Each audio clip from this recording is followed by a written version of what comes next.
Hello, everyone. Welcome. I am Dr. Dilsora Fozilova, and we will be continuing our conversation on fear and social anxieties in society. In today's lecture, we will be continuing our conversation about totalitarian regimes. So, in our first week on total control, we talked about Hannah Arendt's The Origins of Totalitarianism.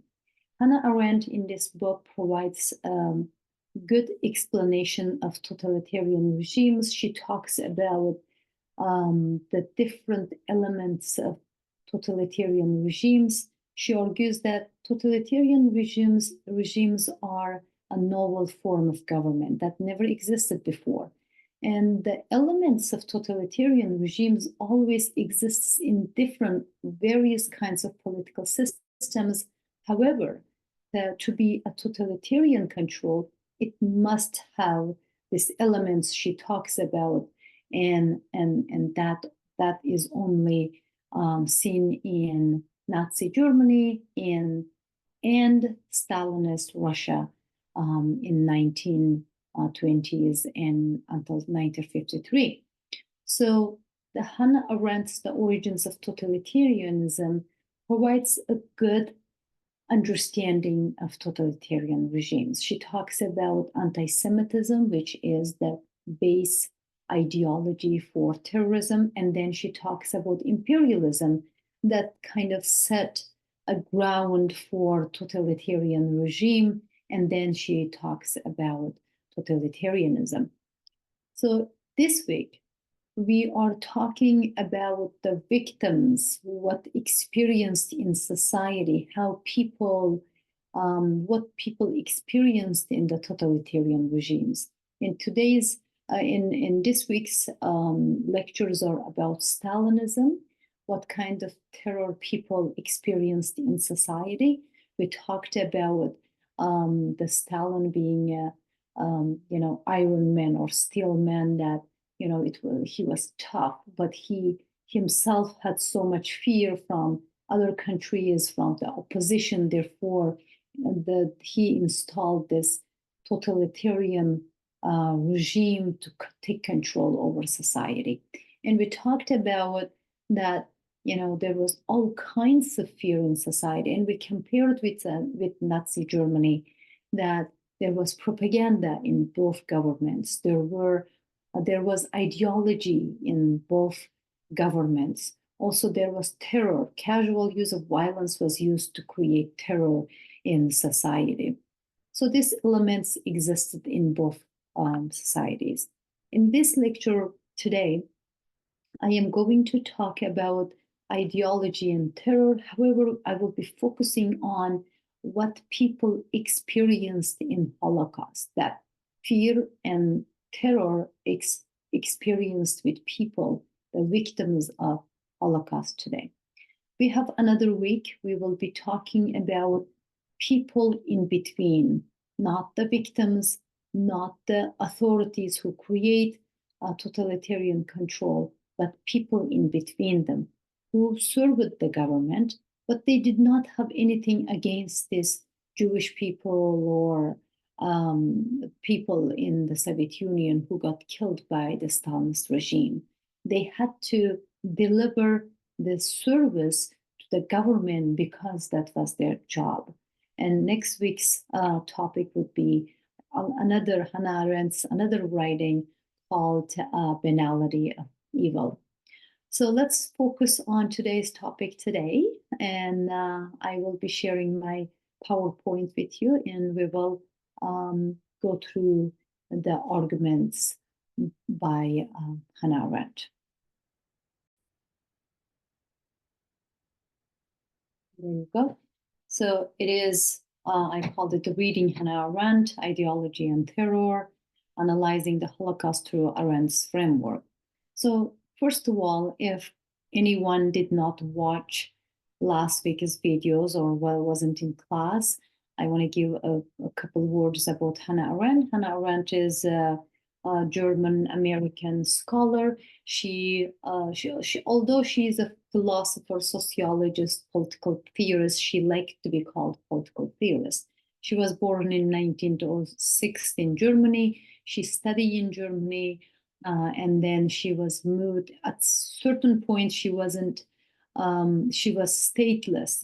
She did not have a membership in any countries after living in Germany, and then she.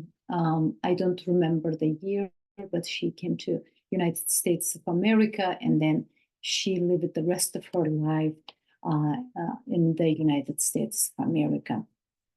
She has quite few books, and some of the books I really enjoyed by Hannah Arendt is The Human Condition, The Origins of Totalitarianism, and The Eichmann in Jerusalem. Also, she has a book called Men in Dark Times, and there is also Banality of Evil. Oh, actually, Eichmann in Jerusalem is the book is about banality of evil. So Hannah Arendt writes this ideology and terror in 1950s in response to totalitarian regimes. She, in this article, explores the mechanisms through which totalitarian systems operate. So in this book, she gives a definition to ideology and terror, although we already went through the definitions and explanations of ideology and terror. We will remind ourselves before we move and explore Holocaust, the fear and terror exists in Holocaust. So she gives definition of political ideology as systematic worldview or systematic ideas that shapes beliefs, values, and actions of political regime. So what was the role of ideology in totalitarianism? As we talked about anti-Semitism, that it provided justification for state actions. That state is doing that because of that reason. There is an anti-Semitism, and then there is a well-established ideology against Jewish people in society that was used against them. It shapes public perception of societal norms, and also ideology provides base for totalitarian regime. For example, that ideology provided base for totalitarian regimes through in Soviet Union as Marxism, Leninism, and then in the Nazi case, it was anti-Semitism. It provides public perception. It also gives reason for people to stick together behind these ideas because the ideology is a strong thing. So Nazi ideology based on racial superiority is one of the examples to that. And the nature of terror, the definition of terror she gives us is the instrument of political power that instills fear. The reason for using terror is creating fear in society and taking control over society through that fear. And what kind of mechanisms used for creating that fear? It was all kinds of surveillance, violence, and repression in both states, that in the Nazi Germany and also in Stalin's Russia. Purpose of terror in governance, it just helps to control people. When people are scared, when people are terrorized, they will do whatever the government asks them to do. And if there is a total control, if the government wants to take total control over people, probably fear is one and only thing they can use to do that. Otherwise, there would be some sort of opposition, some sort of resistance towards the government. It helps to suppress dissent and eliminate opposition, and also it creates a climate of fear in society. So the justification of genocide done by the colonizers or the totalitarian regimes created through racial or any kind of political ideology. And then creating that political ideology justified, provided justification for genocide. It was kind of like a circular thing, like one of them helped to justify another one, and then justification of genocide provided racial ideology. It's not one produced the other one, but it's a circular case of circular case between genocide and rationalization. The Holocaust is social conditions, one of the social conditions under total control. And what does it mean is, in Holocaust, there was no personal freedom. There was no humanity towards people who were under this total control. The authorities did anything that suited them, but these people who were under this control could not resist, could not create any sort of opposition, could not say no, could not do nothing against that.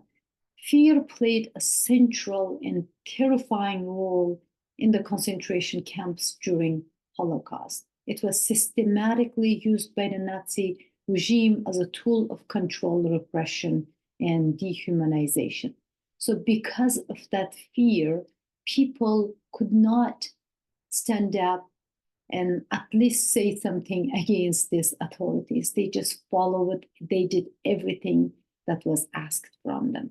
If you think this way, like the people, it wasn't like few people, it wasn't only 1,000 people, it wasn't, there was so many people. Sometimes the question comes, that was also in Arendt's book, why people did not do nothing, why even they could not fight against people who were taking them away, why they could not come together and do something, right?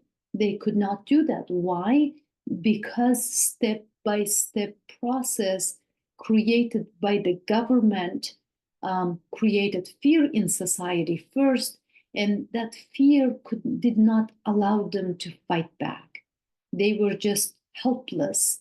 They could not do nothing against the totalitarian regime. So the mechanisms used for this total control were the state violence, as we mentioned few times already.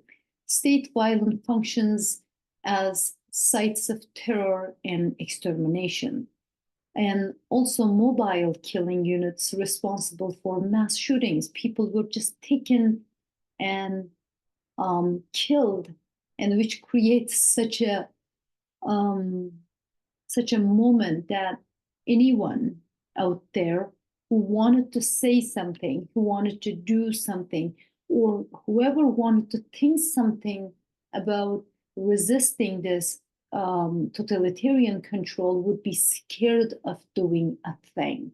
That fear is so ingrained in society through this created casual use of violence and mobile killing. And so people could not do anything. Everybody was spying on everybody, as we mentioned already. Therefore, there was psychological trauma, some psychological impact in society. Under panic, people were living under so much terror. It seems like under panic that, people talk about the animals sometimes either they flee or freeze, right? And these people seems to me like they were frozen. They could not do nothing because of too much terror in society. The fear of the other that always exists in society, in this case, they created such a fear that racial and social anxieties went up to the top. How fear of marginalized groups justified violent actions, dehumanization as a method of elevate social anxieties was used. And then also, this fear was collective action, like it was collective conscious. The normalization of fear in society led to the acceptance of all this violence and atrocities. When we look at Hannah Arendt's framework that she creates to explain totalitarianism, we can see that she is challenging traditional views that focus solely on the actions of individuals or emphasize the role of ideology in systemic action. She is like the one person explaining through one person's experience cannot give us a lot of understanding of totalitarian regimes. We have to talk about the role of ideology and then systemic violence and the systematic experience of fear in society to understand totalitarian regime. If we think about the individual, we could just get lost between paying attention to the micro level of experiences and then what society experienced. So she also talks about the importance of context. Understanding ideology and terror for Hannah Arendt is very crucial for understanding Holocaust. There is an interconnection between ideology and terror. That's the only way we can view Holocaust and understand what happened in that situation. So also, the fear, we can think about Hannah Arendt's framework and think about how fear used as a mechanism of control. And then she talks about a constant presence of violence, torture, and arbitrary punishment. That is that we also called it casual use of terror, created a pervasive atmosphere of fear. So the people imprisoned in the Holocaust were never sure if they would be there in the next morning or next moment or next minute. So they weren't sure about their lives. They may exist right now and they may not exist in 5 minutes. That created such a horrifying state of mind for them. So also, she talks about creating intentional hunger in Holocaust, creating all kinds of stuff that people can kill one another for a piece of bread. Or it was so, in a way that taking away people's children or their loved ones and killing them in front of their eyes, that numbed them. They weren't feeling anymore. They did not believe this is happening. And then they also lost their faith that, if there was a God, for example, I read one book by Elie Wiesel called Night, and he talks about that a lot. He says, like, if there was a God, how could God watch this and do nothing? That people were basically giving up and losing their belief system, right? Fear of death, starvation, and execution were so widespread and used by SS guards to maintain absolute authority and obedience. If somebody does not do the tiniest thing that may not be significant at all, and that person can get killed in front of others, that means that you don't even have a small element of freedom. So anything asked from you, you have to do that. So that kind of control creates like freezing condition, or that the fear is in its highest level, that people cannot do nothing but feel this fear. This fear often paralyzed individuals, preventing rebellion or attempting for escape, like they could not do nothing. And psychological terror, um, besides all this physical violence used in society, the role of psychological trauma is incredible. That when we are seeing people froze, they did not have even tiny element of freedom. They were basically numbed by fear. We are talking about psychological effects of fear. The uncertainty about the fate of themselves, the body and mind, and the loved ones, disorientation caused by separation from society, separation from loved ones, children, for example, and the brutal living conditions shattered the psyche of many prisoners. And also there is another argument there that, people even could not care about their loved ones. In the normal situation, for example, people care so much about their children or mother, father, brother, and they were in such a psychological state. Only their body or only their own existence mattered in certain times. They felt sorrow, they felt agony, they felt extreme pain when their loved ones were killed. But there was a piece of them that only could care about their well-being, that, they were so hungry, so feared, under terror, they could not think about any other body. I guess that the Hannah Arendt trying to argue here is, if you're, as a human, you are okay, like if you have some space for caring for others, you will care. If there's no space for it, your own life is, threatened, you are terrorized, then you cannot even care about anybody else. The unpredictable of Nazi brutality, not knowing when or why one might be selected for execution or beatings, kept inmates in a constant state of anxiety. Fear of dehumanization was another thing that Nazi Germany used. They sought to strip prisoners of their identity and humanity, turning them into numbers rather than individuals.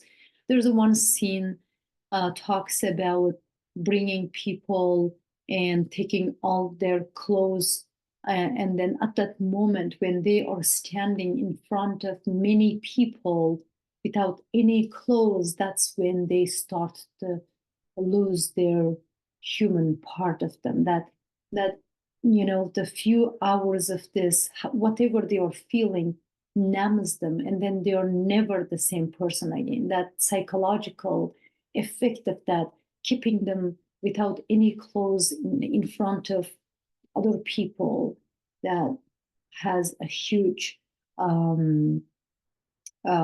psychological effect. And when the people lose their sense of self, sense of dignity and humanity, and that was a huge psychological torture for them. This dehumanization process, combined with physical brutality, created a constant state of existential fear in Holocaust, facing prisoners to live in a world where their lives were disposable. So people came to a point that if anybody with them are disposable, and then they are not human enough, nobody cares about them, nobody can do anything about them. They have no voice. They have no personal freedom. They have nothing, no family, they have nothing. That's the moment of understanding that their lives are disposable. They can do nothing about it. The fear of betrayal and isolation was another kind of layer of fear created by totalitarian governments, that everybody was spying on the other person. Therefore, people could not believe anyone. For example, brother can be spying on his own brother because people in the authorities give him that order. If he didn't do that, he will get killed. To save his life, he have to spy on his brother, for example, or the father or neighbor, whoever, and to just save their own lives. Their own lives mattered, because they are in the state of fear that if they get killed, and the other person will get killed anyways. So there is like a saving. If you cannot save the other person's life, then maybe it's not a bad idea to save your own life. The camps were designed to fracture any sense of community and solidarity. There was no community in the Holocaust. Prisoners often lived in fear of betrayal, either by fellow inmates desperate to survive or by camp informants. Everybody could be an informant. The isolation that came with this fear further eroded prisoners' hope, breaking down collective resistance and leaving individuals feeling utterly alone. So this fear, created fear, made people, they could not trust anybody, could not say anybody, hey, can we do something to escape here? Can we work together to escape here? Maybe two people, if they could not come together, maybe they would be able to escape that concentration camp, maybe, or do something about that, because they feared their own lives. If they say something to the next person that lays beside them, that person can be an informant. So therefore, nobody trusted anybody. So they were in isolation. If they had idea of resisting this violence or running away from the camp or doing something about it, they were all alone in isolation. Nobody could communicate. Nobody could trust anyone in the camp. And by doing so, the authorities created this durable system. Otherwise, totalitarianism will fail. Because they created this isolation, because they created the atomized masses, they could keep going for a longer time.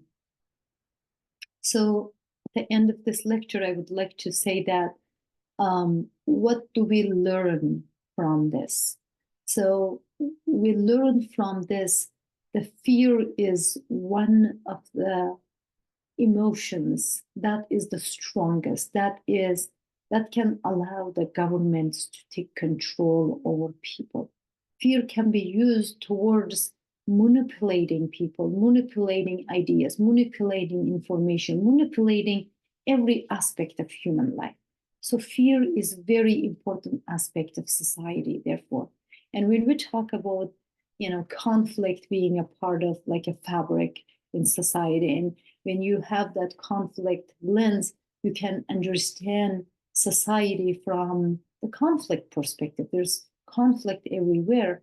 And I can argue that there should be a lens, that theory to view society through fear, because fear is everywhere. Fear we just started to talk about it, but at the end of this course, you will be able to see that fear is widespread in society. We can surely have a theory to view every part of society through that lens.